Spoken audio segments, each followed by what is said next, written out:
What's the obsession with Somali people? Why do we get so much attention, but rarely for the right reasons? Many of us came here as refugees, but today we're proud U.S. citizens. We vote, we pay taxes, we raise families, we work hard in every corner of this state. We're nurses, teachers, therapists, truck drivers, business owners, engineers, even elected officials. We've built full lives here, just like your ancestors once did. Some people are uncomfortable with how fast our community has grown economically, socially, and politically. But progress isn't a threat. Our success doesn't take anything from you. We didn't take over. We stepped up. We filled labor shortages. We opened businesses. We supported each other and this entire state. According to the Federal Reserve, Somali-owned businesses are helping the Minnesota economy grow. We care for our elders. We raise resilient kids. We show up for our families, our faith, and our futures. And let's be clear, any American can apply for public assistance. It's based on income, not background. Somalis don't get special treatment. We just know how to survive together. We make the struggle look easy because we're resilient. We rely on God, on each other, and on our ability to rebuild again and again. I've worked in rural Minnesota, places where I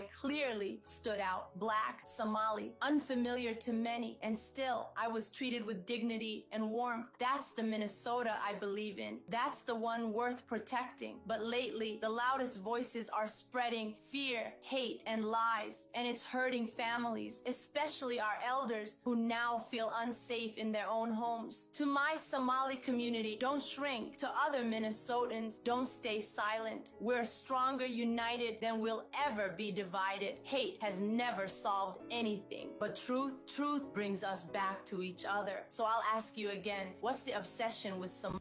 I stand for everything that this sister say. Keep going, sis. Proud of you.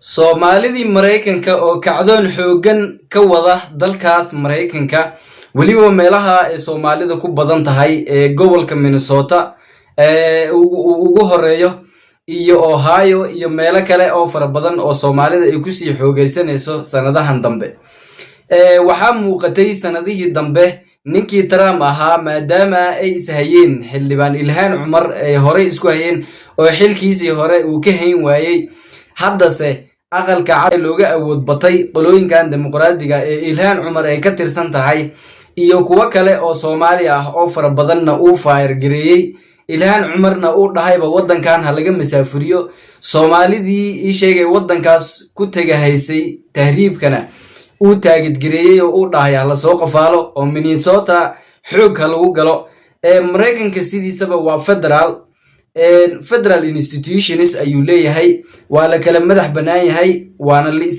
yahay waana la kala yahay Mareykanka gobol kasta shuruucdiisa iyo maxkamadihiisa iyo dhaqamadiisa u gaarka ah ayuu leeyahay iyo madaxdiisa dawladda federaalka ah ee Mareykanka ama dawladda dhexe si toos ah uma faragelin karto goboladaas wuxuu si xoog ah askar ICE security enforcement ah oo ugu talagalay in dadka Soomaalida ay soo qafaashaan ee wadankan soo galay sharci ama sharci la'aan ba ku soo galaan ayagoo la kala sooceynin in ay xoog ku soo qafaashaan dadkaas ayuu amray oo waan ogeyntii ka dhacday Ilhaan Cumar baa waraaq ka soo daba saartay madax fara badan oo Soomaaliyeed ayaa arinta ka hadashay oo dhaaday waa illegal ha ugu horeeyo ward 6 ninka ka ah oo dhow magaciisa Jamaal waxaan ula talinayaa dadka Soomaalida ah hadii ay maxaa la dhahaa ii sheeg ICE ay isku dayaan inay ku su'aalaan muku qasbantihiid inaad su'aalahooda aad ka jawaabtid social media ayaa ka maqneed Soomaalida haddase waxay u muuqataa awood xoogan in ay Soomaalida la soo baxayaan ee ka doodahayaan arrimihii barta ka dhacay ee support gareynayaan Ilhaan Cumar iyo siyaasiyiintooda iyo dadkooda Minneapolisna uu isku soo sharaxay maayar cusub ama duq magaalo cusub oo Soomaaliyeed uu isku soo sharaxay oo la wada taageeray dimuqraadigan ay taageereen Soomaalida awoodeedan banaanka ay soo dhigatay haday noqoto social media iyo haday noqoto ii sheegay kuwii dawladda ku jirayba in ay istaageeraan oo isku xirnaadaan unity is power marka awoodda waxa weeye wada jirka Soomaalida Mareykanka waxay muujinayaan wada jir waxay gelinayaan Soomaalidii wadanka ku noolee rajo fiican oo ah in ninkii cunsuriga ahaa iyo qoladiisii Trump in afka ciid loo daro goboladaasna laga wareego maadaama blue state ay yihiin Soomaalidana dimuqraadi ay iska wada yihiin oo maadaama siyaasiyiintoodii ay democratic party yihiin ayagana ay sidaas ay ku noqdeen immigration and customs enforcement loo yaqaano ICE loo soo gaabiyo qafaalana hayaan Soomaalidii Afrikaantii Soomaalida ay ku jirto haba u badnaatay Soomaali waxay ku badan tahay gobolka Minnesota ay ka soo horjeedsadaan Mareykanka runta u sheegayaan in Soomaalida ay yihiin dad workers ah dad shaqeysto dad xirfadlayaal ah dad hammi leh dad ganacsato ah nooc walba iskugu jiro ayay gabadhaas ka sheekeynaysaa luqadda Ingiriiska ay ku hadlaysay markii aan tafsiiriyo xogaago marka arrintaasna waa ku raacsanahay waana ku taageersanahay maalmahan social media si xoogan u haysto oo xoog asagoo lagu soo qafaalanayo video laga soo qarxiyay qolooyinkan ICE ay ka soo jiidahayaan meeshii uu joogay iyo wixii uu ka shaqeynayay xataa asagoo isdiyaaray Tem problema, amigo. Eu não tenho problema, amigo. Hold on, P, man. Sorry.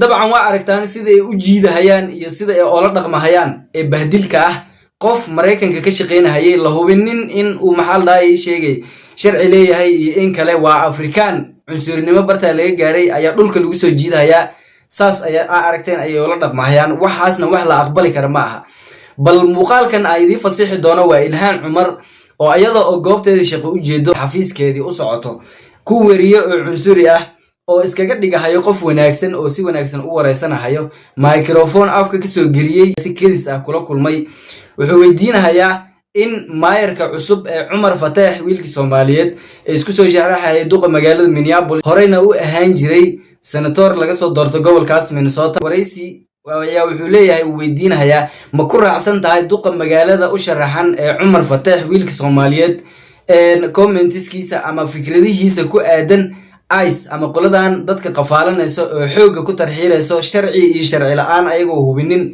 oo Trump uu ku soo fasaxay gobolka ma ku raacsan tahay in uu ka soo horjeedsado waxay dhahaysaa si kooban ayay u dhahaysaa haa waa qalad in ay gobolkan xoog ku soo galaan ayaga oo haysanin fasaxa duq magaalo ama mas'uul ka tirsan gobolkan Minnesota oo ahayd in looga dambeeyo ama loo soo maray in intay xoog ku soo galaan shacabka teeda si dastuuriga caadiga ahna waa qalad marka si saxan ay uga jawaabtay laakiin asaga si khaldan ayuu u adeegsanayaa haday ogaan lahayn su'aashaas uga meeyo jawaabteen bartaas uga dhaaqaleeda way bahdileen laakiin wuxuu iskaga dhigay wariye caadi ah oo si wanaagsan oo hadal fiican ayuu kula hadlahayaa markaas markii uu ka tagay ayuu commentigan captionkan aragtaan ama qoraalkan ayuu ku soo qorqorayaa videogan social media ayuuna ku faafinayaa si Ilhaan Cumar uu u suurad xumeeyo oo uu dhaho waxay taageersan tahay dad soo galooti qalad ama sharci darro wadankan ku soo galay.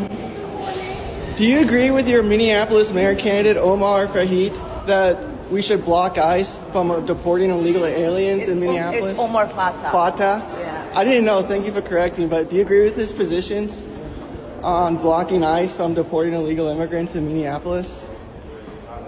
I do not think we should have ICE raids that terrorize our communities. Is that what you're asking? Yes, that's what I'm asking. Yeah. Thank you. Yeah, you have a good day. You too. cunsurinimo iyo in uu wax fool xumeeyo nin ugu talagalay waaye wuxuu isku dayahayaa magacii Cumar Fataax xataa inuu haleeyo oo magac qolooyin xaq jiri Afghanistan iyo magacyo meelaha laga isticmaalo oo qolooyinkan ay isticmaalaan in uu xataa magaciisi last name-kiisi ka dhigo oo uu bedelo isku dayahayaa Ilhaan baa u saxiisa magacii si fiican way ugu jawaabaysaa waxay leedahay anaga ma ogelin in caruuraheena iskoolada iyo shaqooyinka u jeedo iyo dadkeena la terrorize gareeyo ama la argagixiyo oo la qafaasho oo sidaas lagu tarxiilo ma ogolaanayna marnaba ay dhahday sidii ugu jawaabtay mu u faafinine qoraal ayuu ku soo qorqoray uu leeyahay Ilhaan Cumar waxay taageertay qolooyinkan soo galootiga ah luuqadii Trump ayuu ku hadlay marka muuqaalkan intaas ku soo koobeena waxa rajeynaa Soomaalida in ay isku duubni muujiyaan Soomaalida waliba Mareykanka joogto ay taageeraan siyaasiyiintooda iyo dadkooda sifa awoodeen iyo isku imaatinkeena anaga cid aan bariyana ma laha siyaasiyiin bay wadanka Soomaali ku leedahay waa taxpayer canshuurta wadanka Mareykanka bixiyaan waa shaqo dawladeed ayay ka shaqeeyaan oo Mareykanka siyaasiyiin bay leeyihiin lawyer leeyihiin xildhibaano leeyihiin wax walba leeyihiin marka meeshaas annaga cid aan baryayna ma laha meel walbo ee Soomaali joogtana cid ay baryaysa ma laha awood buuxdo aan ku leenahay meeshii aan awood ku lahaynna waxaan daydayanaa qaabkii aan galaangal ugu yeelan lahayn ayaan daydaynaa sideedaba haddii aan Soomaali nahayna annaga qabkeena aad ayuu u sareeyaa waana dad maxaa lahayd qab sareeyo inaan nahay caalamka xataa way naga warqabaan marka waxba yaan idin argagixinin waxba yaan la idin cabsiinin oo qolooyinkan horta Mareykanka waa dad isku wada imaado United States waxa loo dhuu qabaa waa dad isku imaado sidiisaba cid kale ka xigta ma laha marka iska dhaadhicin adiga oo Soomaali ah in soo galooti aad tahay Trump abiis ama awoogiisa labaad waxaan kulli madaxweynayaasha Mareykanka soo noqdeen awooyaashooda saddexaad awooyaashooda labaad aabayaashood yaa kulligood wada soo galooti ahayo darbi ka bood ahayo wadankan si sharci ah aan ku soo gelin marka yaa la idin booteenin oo maxaa lahayd qolooyin xaq jiriin ah ay idin buusin oo ay isku dayin idinkana ha ka ogolaanina muuqaalka duu soo gaaro fadlan si share gareey gaarsii Soomaali ama dadweynaha meel walbo dadweynaha Soomaaliyeed meel walbo ay joogaan muuqaalka like noo saar si dad badan u gaaro wixii fikirkaada ahna sabuurada hoose ama commentiga qaybta commentiga noogu wadaag YouTube-ka hada ku cusub tahay subscribe noo saar waana mahadsantiin